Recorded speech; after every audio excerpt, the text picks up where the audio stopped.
It's my pleasure to introduce Dr. John Groves again. He joined us, I believe, Dr. Groves, it was in 2020.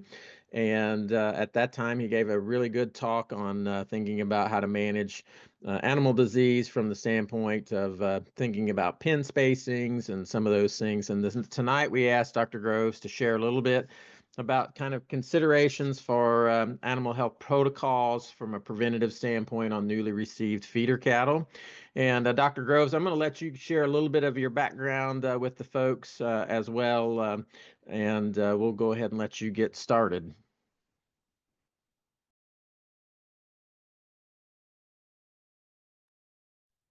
Thank Your you. Yep, Yep. Thank you, slides Jeff. are up and look good. Okay, thank you. And thank you again for the invitation. Can't believe it's been 5 years. So um, I'm going to jump around in my slides here a little bit. Um, so I'll introduce myself. So John Groves, I'm a 1992 veterinary graduate from the University of Missouri. And I put a little pie graph here of my practice just because currently, this is kind of describes what my practice is like. So about 3/4 of what I do is with feeder cattle, mostly backgrounders and stockers, which I will just kind of refer to generically as stockers from here on out. Um, we do finish a few cattle amongst my clients, not very many, but I still do some cow-calf work. Used to do a lot of market work. I'm kind of converting now that I'm getting a little older. I work with other veterinarians in their stocker operations in a consulting role, and I do have some I do some work with some manufacturers on some advisory boards and helping them run some studies and stuff. So that's kind of what my professional life looks like. And like most veterinarians, you know, I started practice in 1992 focusing on individual animals and trying to understand what certain viral diseases look like, what BRD look like, and getting my diagnosis right. And I think that's a good way to start practice. But I tell you, it wasn't long before I realized, and times were changing in the cattle business, and I realized that my patient wasn't the individual calf anymore, but really for most of my career, I have thought about my patient as a group of cattle or a pen of cattle. So really, I've spent most of my time as a veterinarian thinking about what diseases look like in populations. So instead of what does BVD look like in an individual animal, but what does BVD look like in a population of purchased stocker calves? And really spent most of my career at this level, keeping a lot of health and production records with stocker operations. But more recently, I still practice what I call population medicine, or essentially what you would think of as kind of the public health level for of what human doctors do. But um, and really now I'm transitioning more into not just the group of animals, but the system in which the group of animals live. So really what I enjoy most about practice now is working with stocker operators, their veterinarian, and other experts, nutritionists, and we try to build a system and try to understand how the system is built and how that affects the disease we see. So I know Jeff kind of promised that we would get into some protocols, and I will. And I thank Jeff for this excellent title he gave me. So because this is a really broad topic, so these considerations for these health deals, and everybody wants to hear the vet talk about arrival vaccination, and I will. um, and everybody wants to know which antibiotic to give at arrival. I don't know if I'll have much time to talk about that, but we'll just I got 45 minutes, Jeff, and last time I had 30 minutes. And I didn't get all of my biocontainment stuff done. So I'm actually going to review it first before I do these things. Of course, everybody wants to hear from the veterinarian about what do I give the sick ones I have now. And there's kind of other stuff kind of in the domain that the vet gets to talk about, the parasite control. We work a lot with helping people recognize early signs of BRD and really getting early treatments. And then there's this whole list of non-BRD disease that happens in feeder cattle, and nothing makes a veterinarian feel more like a fool than to be treating BRD very aggressively when the underlying cause is something else. So that's always something to consider. And we actually do more work with regard to this husbandry as it revolves around transport and arrival management. So those are all real important pieces to the puzzle. But really, where I spend most of my work is kind of with the big D, and I don't mean Dallas, but I mean data. The Achilles heel of the stocker business is the lack of good data and information.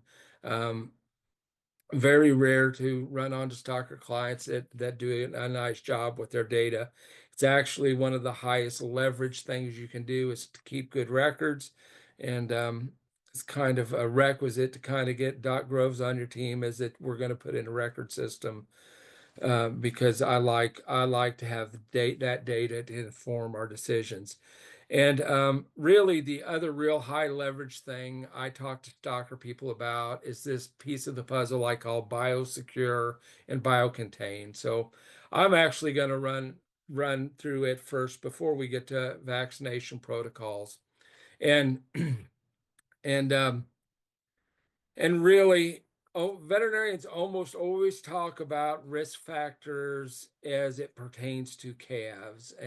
And so now, this isn't a section where I want anybody to take any notes, but I would rather just kind of you just sit back and listen and think because I want you to consider that perhaps there's more leverage in understanding how much risk is inherent to your system instead of inherent to your calf. And so we're going to talk a little bit about this higher level systems approach. And I hope by the time I get done with this little simulation that you're willing to say, it not perhaps I can take that out of there for, and I hope you agree there's a lot of leverage in considering these things. So what I do is I do this feeder cattle receiving simulation. And this is a kind of a new way of looking at disease dynamics. And I kind of redone these slides since 25 or since 20, Jeff. So they're a lot more they're a lot more easy to understand. We're going to work through them kind of fast, but this is stuff all you guys know. But I'm gonna give you a new way to look at it and think about it. But it's stuff you already know, but it just helps to be able to see. And what I'm going to do is I'm gonna use a piece of simulation software called NetLogo, and this is just and we've been modeling disease for a long time, even before the COVID pandemic. We were doing disease models, and in these disease models, what I can do is we're going to use these little figures of cattle, and a white one is a non-immune animal. A red one is one that's infected with some microbe, and we can call that whatever we want, BRD bug. And the gold ones are the ones that are recovered. So what we can do is we can put populations of these different colored calves together, and we can make them interact and make them get each other sick and recover. And we can make this model behave like the records we keep. So commonly what I'll do is I'll look like at a year's worth of production records for an operation I work with, and I will make this model look just like the disease epidemics that's happening on the farm.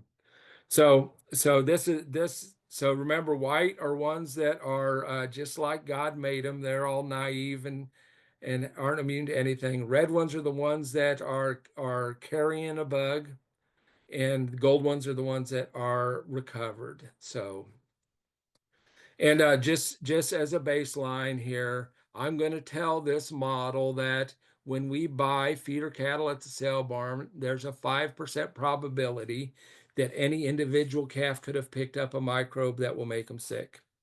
So I just wanted to show that we can change that in the code. So if we buy 100 calves, how many of the red calves should we expect to get? And I just told you the probability is 5%. But I was a little tricky in how I said that, because what you would expect is you would expect five, right? But in this example, we got six. And the reason that is that that calculation is done on every individual calf. So this is very much like going to Las Vegas and rolling a 100-sided die, and you're going to come up red 5 times out of every 100 times but that calculation is done on every individual calf and not the whole 100 calf. So I went through some iterations of this probability model, and just to show you that there's some randomness that happens with disease. And that time we got 8. And even though we don't change any probabilities, just by sheer luck, sometimes we have better or worse situations that we're presented with. And one of the most challenging things about biological systems is where this variation comes from. And I sure get yelled at a lot for health problems on stocker operations, but this is one of the things I want my producers to understand. Even if we're calling the same order buyer every week and we're buying calves with the same probability of getting sick, just because of the randomness in the system, sometimes our order buyer looks like he's a superstar, and other times our order buyer looks like he is causing us. He's the source of our problems. But that's a source. That's a really kind of a source of a variation we struggle to control in the stocker business. So I want you to understand how these models work. So we're going to say on average we get 5, and I did 10 replicates there. And those of you real good math will, okay, if you average those numbers, that on average, in most systems we see about a probability about 5% of any individual calf picking something up. So if we take an average pin, so this one has 5, and we tell our model that those calves are going to move around that pen, and they're going to bump into other calves and have a probability of transmitting the disease, and tell this model how long it takes a calf to get better. What we can do is we can follow this pen through time and just see how the colors of the calves change. So that's what they might look like at arrival. But on day 7, you can see by how we have our model built that even if you just have a couple sick calves, if you're buying naive feeder cattle, that they're very efficient at spreading those microbes amongst themselves. And day 7 is really the time in which most, that first week is when most spread happens. If we look a week later, that's when we see the proportion of the population of red calves is the highest. This will in most of the operations we work with, our peak pulls and sickness, and it's all around that beginning of that second week. So if you had ability to look at and see the calves in these colors, this is what a pen at day 14 would look like. And if so often, if this is a question you get when people look at your calves, and this is how I know you guys know this, is they'll look at a pen of calves and the next thing they'll say is, how long have they been here? Because they want this frame of reference. Day 21 is interesting because that's when kind of you start getting a lot of gold cattle. By the 4th week, gold cattle are really starting to outnumber the red cattle, but yet you have a few calves that haven't been exposed yet. So day 35, you still have a lot of circulation of this microbe. Day 42, you're really starting to see the immune cattle dominate. I always stop on day 42 because there's kind of some magical or a lot of thought around these 45-day weaned cattle, and that's an important thought because there's lots of wean vac 45 programs and stuff like that. But the thing I like to point out to people who buy feeder cattle is there's difference between calves raised on a cow-calf farm, kept in the group they were raised with and vaccinated, and commingled cattle. So while 45 days is almost bulletproof on home-raised calves at the farm, on highly commingled stocker cattle, we're not nearly done with kind of the disease dynamic by day 42. And in fact, if we follow it out, because of the bugs we work with, it's almost always 70 plus days before we get done. Um, so when all the cattle are gold or white, that means there's no more disease to spread. And we almost all our model simulations end up with a few of these white calves. So and I think this is accurate by our model because we still have calves get sick occasionally past 80 days. So I know that's very intuitive to most of you, but it might not be intuitive why that's important. But it's important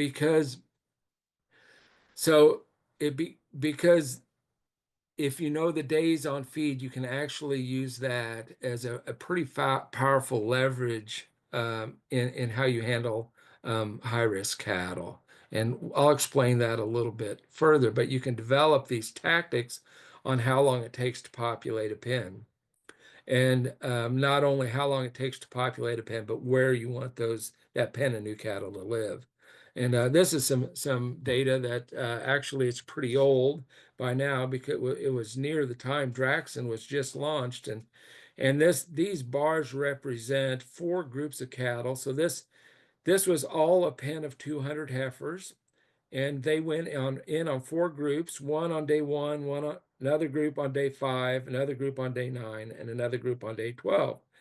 The group that went in on day 1 had a treatment rate of about 18%, which was kind of what we expected when Draxon was new, and we used Draxon as mass arrival. Cattle that went on that Friday, 5 days later, actually had a treatment rate that was very similar.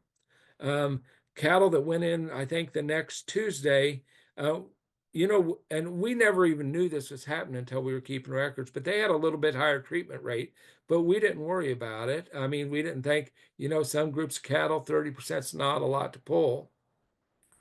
But those cattle that went in on day 12, when I showed this graph to the owner of the operation, this is when I got yelled at. So these are the same arrival protocols. So exact same vaccines, exact same antibiotic, everything's the same at arrival.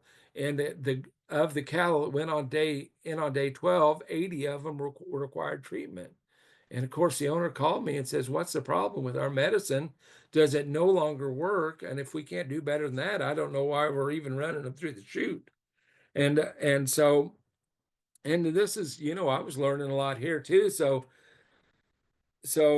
I guess what I ask you to think about is as so kind of flip through the pages in your mind, and can anybody remember what that pen of cattle looked like on day 12 or 14 with regard to the color of the cattle in the pen? And I think this is why it's a powerful tool, is because if I showed you what a pen looked like on day 12, it's mostly red. And once you kind of have the ability to visualize a pen like that, you can understand why it doesn't make any sense at all to dump another 50 head of white cattle in there. So, and we use the analogy of building a fire, and putting more white cattle in that pen only adds more kindling to the fire. So there's kind of this fundamental law of mass action, that it doesn't matter how much immunity or we can or protection we can get from antibiotics, we can overcome that with the challenge of disease. So this was a real important lesson for me to learn in the 2000s, and kind of me going through this is the basis for me trying to help people understand how to pen cattle. So little quiz. I know most of you weren't expecting a quiz. I'm having a hard time managing my, there we go. So let's say I come to your operation and you have 6 pens of cattle, and that those pens are in groups of two. So you have two pens here, um, and separated by quite a bit of space, then two pens here, and then two pens. So you've already bought two loads of calves. One you bought 70 days ago. So I will remind you what 70-day cattle look like. One load you bought 2 weeks ago. So I'm going to remind you what 14-day cattle look like. And you actually bought two loads the day I visit. And you know I'm coming, so you know you stick one load here. And so that makes sense. But the question to you guys is, where do you put the other load? And so you could put them here. And I know we probably, I could have set up a poll, but I'll just let you guys think about it. You could put them here, here, or here. And when I do this in front of a live crowd, I ask people to recognize or to raise their hands. And most people recognize that you don't want to put white cattle next to 14-day cattle. So not here. So then you have the choice, either put them next to cattle that are the same time or cattle that are already pretty immune. So there's a subtle difference here, and that is if you put them next to more of cattle that were bought the same day, that's like having one great big pen of 200. So those cattle can cross that disease can cross that fence line and kind of multiply and come back. But if you put them next to cattle that are immune, that hopefully most of these will be dead end hosts, so that maybe I get most people talked into that this is the better place to put them, which is a little counterintuitive because everybody doesn't want to make these cattle sick again, but that very rarely happens. But then really the right answer, I always trick everybody a little bit. The right answer is actually to take the time and move cattle, because there's no doubt that the best thing to do is to move the 14-day cattle next to your cattle that are already immune, and to provide a better environment for your other pen of fresh cattle.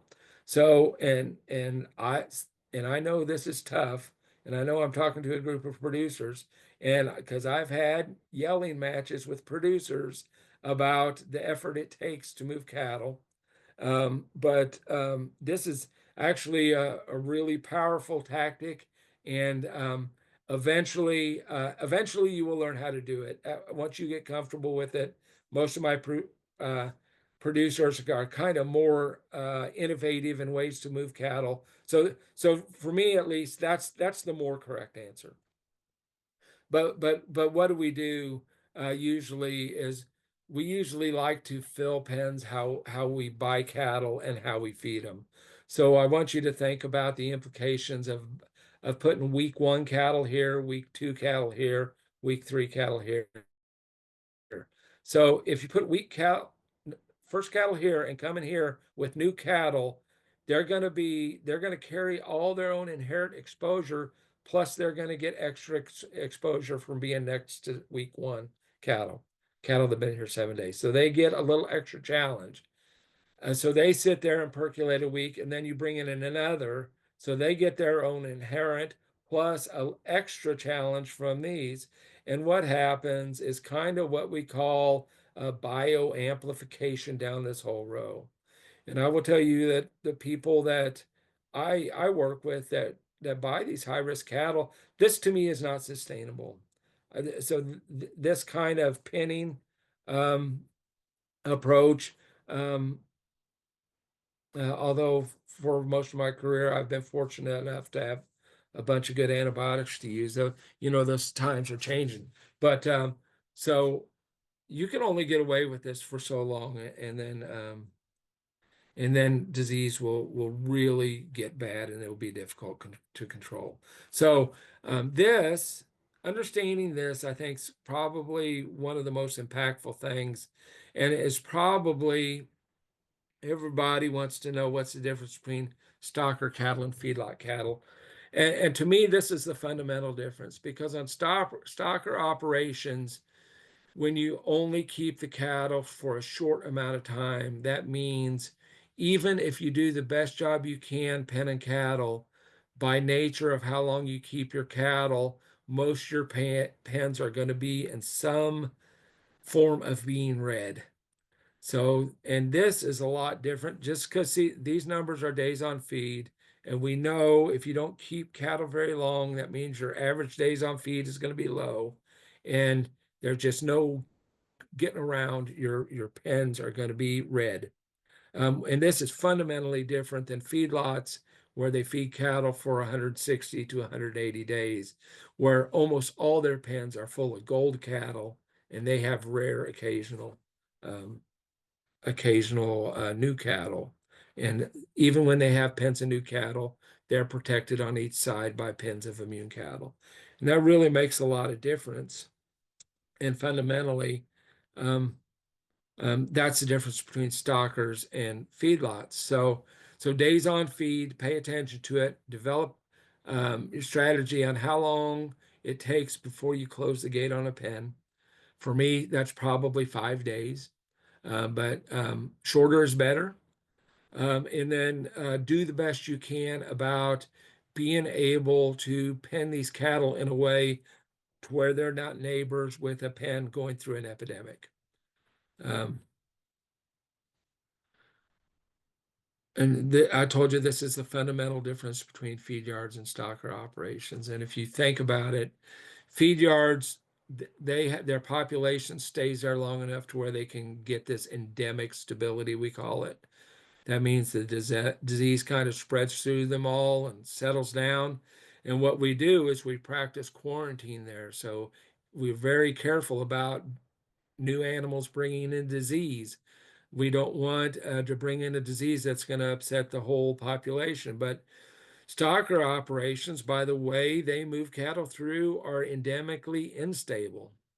And so we're going to practice what's called reverse quarantine, where often the healthiest animals are the ones getting off the truck.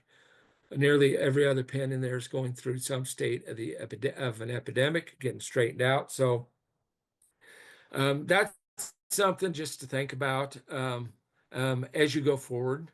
And I want to show you one other simulation here, and we can move through this one quick so I can talk about arrival vaccines real quick, is that we can model other things. Let's model something that happens rarely, like a PI calf. PI calves in the populations I work with usually happen at a rate of about 4 per 1,000. So if we buy 2,000 head, we should get 8. Um, and so let's buy 2,000 head. So most of you on your screen, if you got good eyes, you should be able to see those little red calves in there. I'll show you where they are. So these are 2,000 head bought in pens of 200 each. And that time we got 7. So this is one less than we expected based on the probability. So this is just a stochastic model, just like the other one.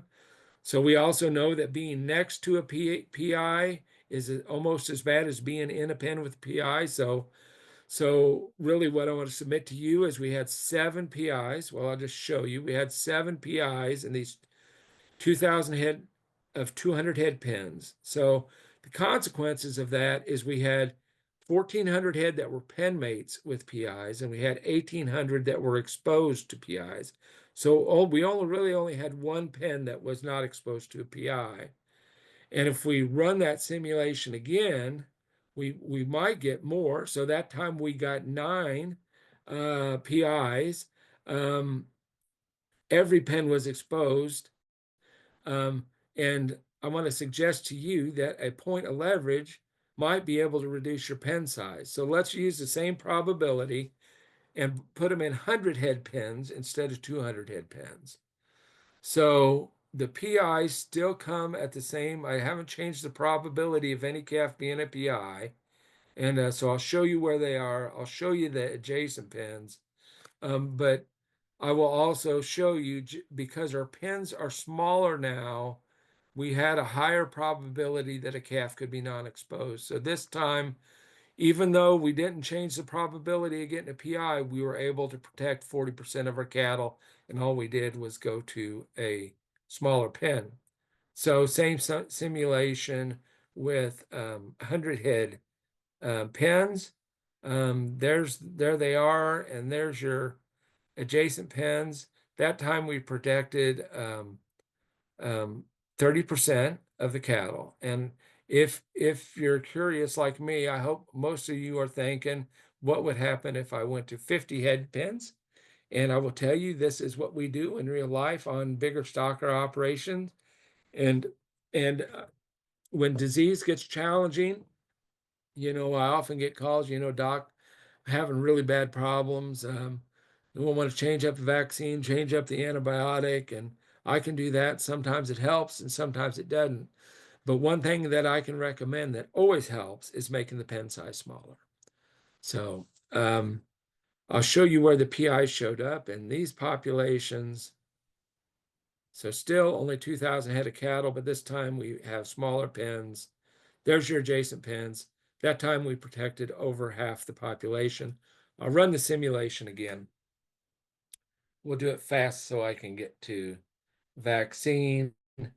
Um, that time we protected 70. So if I average those, so we haven't changed anything other than pen size. So same probability of getting a PI calf in your population. I want you to kind of think about how your pen size relates to your ability to bio-contain or be biosecure. So just by going to smaller pens, we were able to protect 10 times the population. So really a powerful point of leverage. Everybody likes to buy and sell calves by truckloads now, but a lot of the operations we kind of get in the habit of breaking truckloads in half, take advantage of this. I'm going to skip this.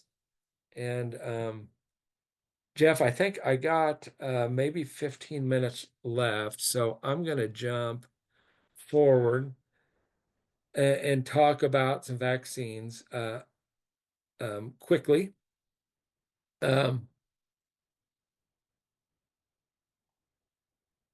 and I will kind of hope to leave a little time for questions. But so let's talk about arrival protocol vaccine wise.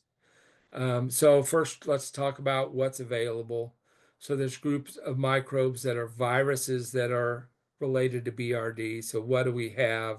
We have, type 1 and 2 BVD, IBR, PI3, and BRSV, so the five-way viral. So keep in mind there's lots of viruses that play a role that we don't have a vaccine for. So we do have a bovine corona vaccine available in a prescription platform now. We also have bovine corona vaccines available for enteric disease, but not labeled for respiratory disease. But they're out there. So we also have the bacteria associated with BRD, so your Mannheimia, Pasteurella, Staphylococcus, and we got a relatively new one, Mycoplasma, an attenuated vaccine. And then we have also what's available is prescription platform vaccines for those bugs, and you can go have some custom autogenous vaccines made for those bacterial microbes. We have a group of microbes we call clostridials. They're blackleg vaccines. Usually only use tetani in when we're banding, but there's kind of a seven way or a 9-way or a 4-way available. There is a clostridium that occasionally causes problems that we don't have a vaccine for. That's botulinum. We have vaccines. Let me get for lepto. So certain parts of the world, people vaccinate feeder cattle for lepto. So lepto can kind of colonize the kidney, cause problems. You kind of get in the Southwest, they worry about it a lot more. So the lepto vaccines are are available. We have some that I put in the other category. There's a endotoxin core vaccine, and of course some pink eye vaccines that we might consider. So, but what I thought I'd do is so I thought I would go through what the American Association of Bovine Practitioners would consider what would be the minimum or the core vaccines that would probably be appropriate. There's what they call core vaccines for your dog and cat, the core vaccines for your horse. And a few years ago, the bovine practitioners thought it would be a good idea is as cattle vets decide maybe what we would decide would be core. Well, it's hard for us cattle vets to decide on anything, but I will share you with what the committee decided would be core. And the committee thought that the 5-way viral would be the very minimum you would need that every bovine should have. Then they had a level of recommendations that they called risk-based. So what they meant when risk-based is that it would include the core and it would include any of the other microbes that you have, or in your or on your operation. And I don't know if any of you have worked with vets, culture and lungs or whatever, or doing serology, but you know that when we do testing at the lab, we're pretty good at finding everything, which means pretty much that. So according to this group, the American Association of Bovine Practitioners, the 5-way viral for sure. The other stuff, including the Mannheimia, the Pasteurella, and the Histophilus, and all the stuff that you've detected on your laboratory work with your veterinarian. So there's another group of veterinarians that work on feeder lot cattle or feeder cattle. That's the Academy of Veterinary Consultants. They don't have very current information, and but what survey information they have is that on arrival, um, well, we'll just say 90+% of veterinarians that consult with feeding operations recommend a 5-way viral. 2/3, some the BRD Mannheimia is generally what that refers to, and most of them are still given a clostridial. So, just as a background, that is kind of what the industry is does at arrival. It's a little bit problematic because we have and this is the way science should work, is that there's so the problem with um, arrival of feeder lot cattle is there's not a tremendous amount of scientific evidence, and often these vaccines are made to be given to healthy cattle, and they often get used in places where these calves are under quite a bit of stress. So there was quite a bit. There was a group of researchers that started about 1999 or 2000 that kind of started questioning this thought about giving these viruses to calves at arrival to a feeding operation. So there started appearing these things, this real good science in the literature that found that vaccination with a killed or modified live induces kind of this altered immune response if you give it to cattle that went through industry stressors. These scientists stayed at it, and they concluded in the peer-reviewed literature that really they can't really find any evidence that given BRD vaccine at arrival to the feeder operation does any good at all. And this is good peer-reviewed literature. The thing that really hurt us veterinarians' feelings is that these were groups of animal scientists, not veterinarians. So the next thing that happened in the world of science is all the high-powered vets got together and they did what's called a meta-analysis, where they searched all the literature they looked for scientific evidence about how well these things work at arrival. And so I always like to read this one. The results of our network meta-analysis suggest that there's insufficient evidence to support the contention that commercial vaccines are effective at preventing the incidence of BRD among beef cattle when administered upon arrival. Given that most people do it, we don't think it's going to stop. But however, it's not consistent with the primary literature review. So this is kind of a thing that's kind of turned rival vaccination on its head in the past 5 or 10 years. So let me be clear. I'm not saying cattle don't need to be vaccinated. Cattle really need to be vaccinated, but they need to be vaccinated the right way at the right time. And that is sometimes um, hard to figure out. And we've had an addition to the label insert of these products at arrival. It says this product has been shown to be efficacious in healthy animals. A protective immune response may not be elicited if the animals are incubating an infectious disease, malnourished, parasitized, or stressed due to shipment or environmental conditions, or otherwise immunocompromised. So that is that's a little troublesome for those of us whose job it is to tell people what to vaccinate cattle for. And so I will. I probably won't say much more other than I might tell you what my approach is with my clients, and I can kind of scroll down here and maybe show you a slide or two. But what it involves with is is um, is keeping bunches of records keeping bunches of records. And so what we do is we use records for the operation to help us drive which vaccines we use on operations.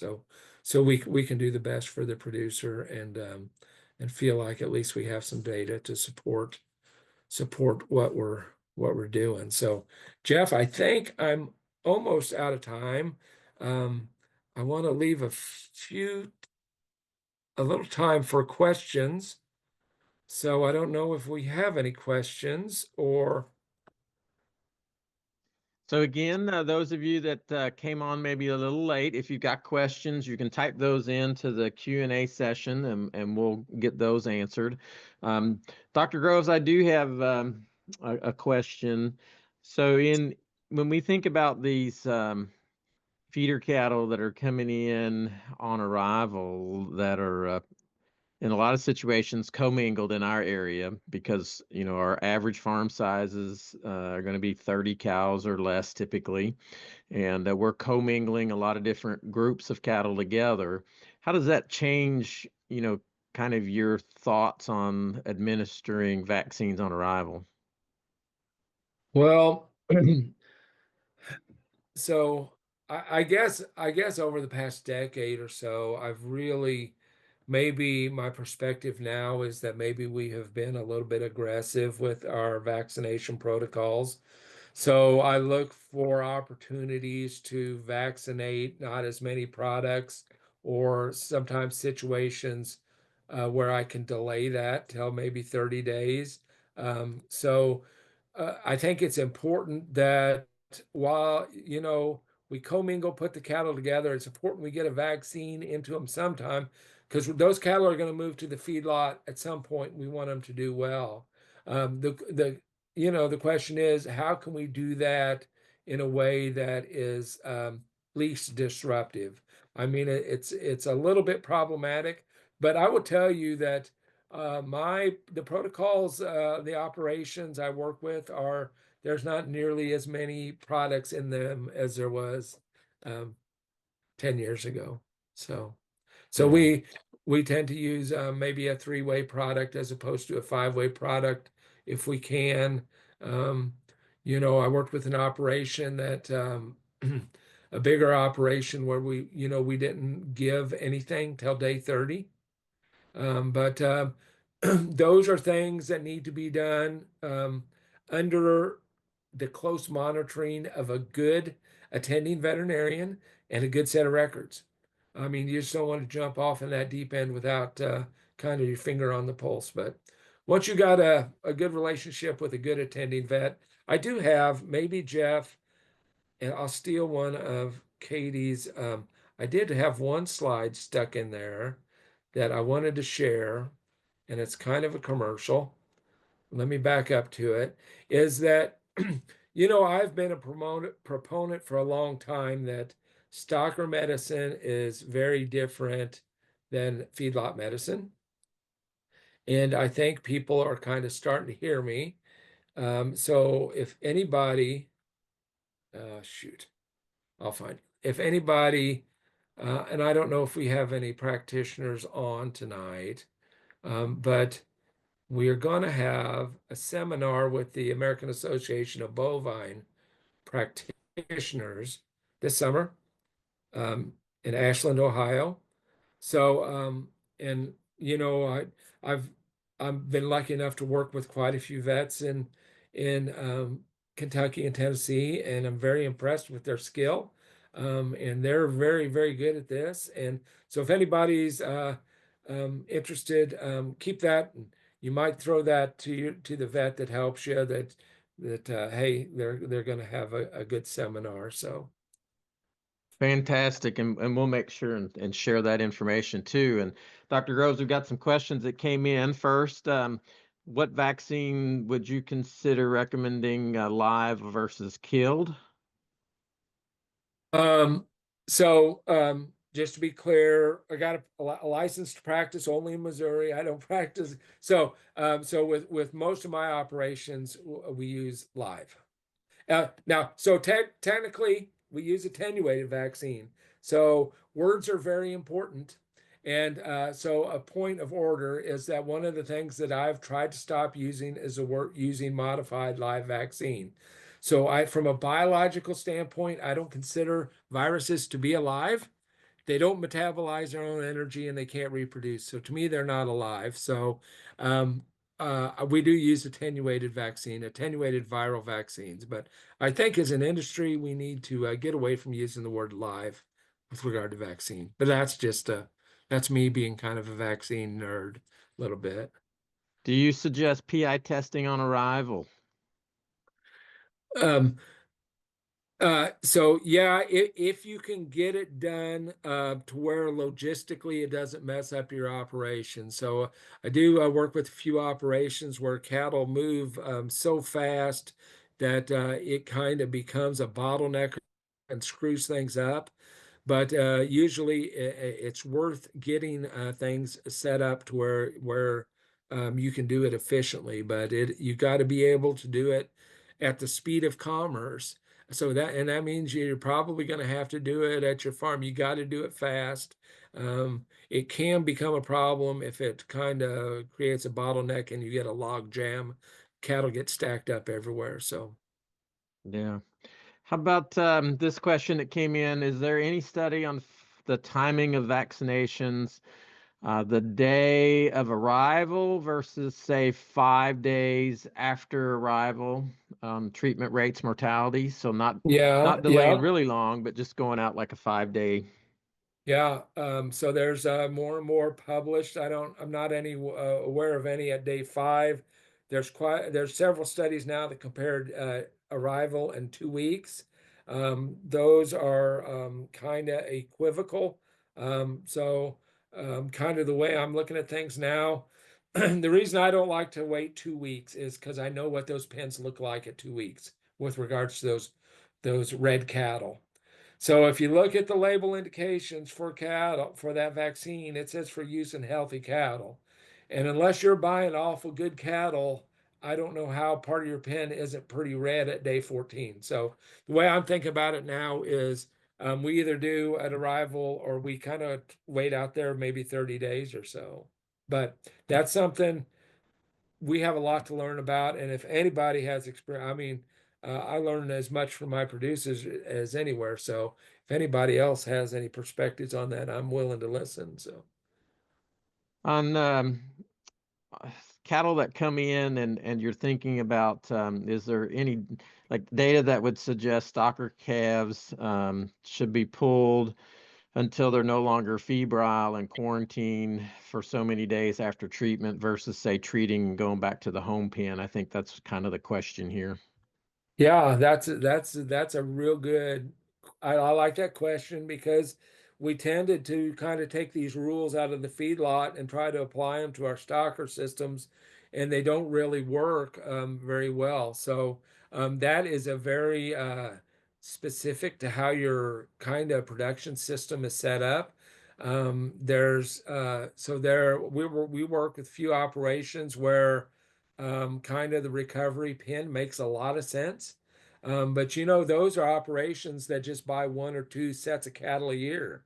If you're kind of operation where you're buying cattle every week, kind of logistically, we get along better going back to our home pen, because what happens if we try to keep a sick pen is we got sick pen from 9 different weeks, and all we end up doing is spreading disease amongst all our pens. So really thoughtful question. I would be interested in what they thought would work better on their operation. So good question for that person to have with their vet. So Have you had any experience with the therapies, the pheromone products? yeah, yeah. So I have most of my clients now are on therapies at arrival. And and it's well liked. So we tried to look at the product.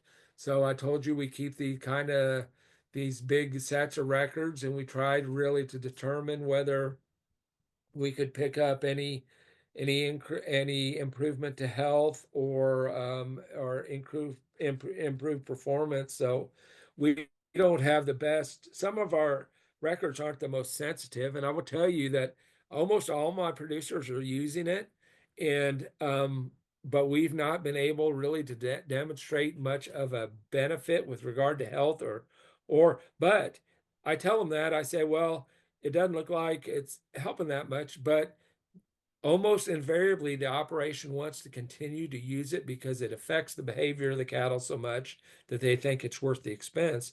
The cattle are so much easier to handle. They come to the bunk so much better. So yeah, it's an interesting product. Um, don't really know how well it fits everywhere, but a lot of people using it. Excellent. I think we answered these other two questions in a roundabout way. In Kentucky here, it's a little bit different on mandatory PI testing or PI testing. And so, for us, if we have a PI test that's positive, that animal can't go through the sales facilities anymore. They're terminal market or euthanized. I don't know if other states are like that. In Missouri, are you all like that? Yeah, yeah, we're now reportable, have been for a couple of years, but and I don't know, want to get off on the tangent of BVD too much, but man, it's an impactful disease, and we have been working on it for decades. And we seem to not be. We get as many PI calves as so really. Getting rid of the PI calves and the calves we buy is a short-term fix, right? The fundamental fix would be to vaccinate our cows correctly so we don't ever have PI calves produced. So this idea of testing and removing PI calves, it's troublesome, creates logistical problems, and is frankly a short-term fix. I think if we would have spent as much money on teaching people how to vaccinate their cows correctly as we did on PI labs, might be out of the BVD business by now, but I don't know. Yeah. I don't need to get on my soapbox about that. Well, I've heard other folks mention the same thing. The proper vaccination on the cow herd would go a long way. Yeah, Um, and so, yeah. Yeah, but well, you can't get around the fact that the right PI I mean, at the wrong time can cause a train wreck in a set of good cattle. And with what they're worth now, it's too risky, I think, to leave them in there. So yeah. Well, Dr. Groves, with that, I think given the time, we want to thank you for joining us again this year for the 2025 Mid-South Stocker webinar series. A great information again, a lot of useful, practical information we think about penning cattle and vaccinations and those things. So thank you yeah, for sharing with us this evening. thank you, Jeff.